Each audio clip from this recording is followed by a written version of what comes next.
এবার একসাথে নৌশক্তি নামাচ্ছে Iran, Russia আর চীন। মহাসাগরে নতুন শক্তির খেলায় এই তিন পরাশক্তি।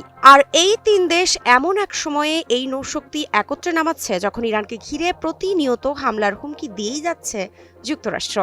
তবে কি এটা পরোক্ষভাবে যুক্তরাষ্ট্রকে এই বার্তা দেওয়া যে ইরান এখনো একা নয়, তার পাশেই আছে রাশিয়া ও চীন? ভারত মহাসাগরের শান্ত জলে যেন হঠাৎ করেই নড়ে চড়ে বসেছে বিশ্ব রাজনীতি। একসাথে মাঠে নামছে তিন দেশ। সমুদ্র কি এখন নতুন শক্তির মঞ্চ? এটা কি কেবল সামরিক মহড়া, নাকি পশ্চিমা আধিপত্যকে চ্যালেঞ্জের স্পষ্ট বার্তা, যেখানে বাণিজ্য পথ, জ্বালানি রুট আর কৌশলগত আধিপত্য সব এক জায়গায় মিশেছে?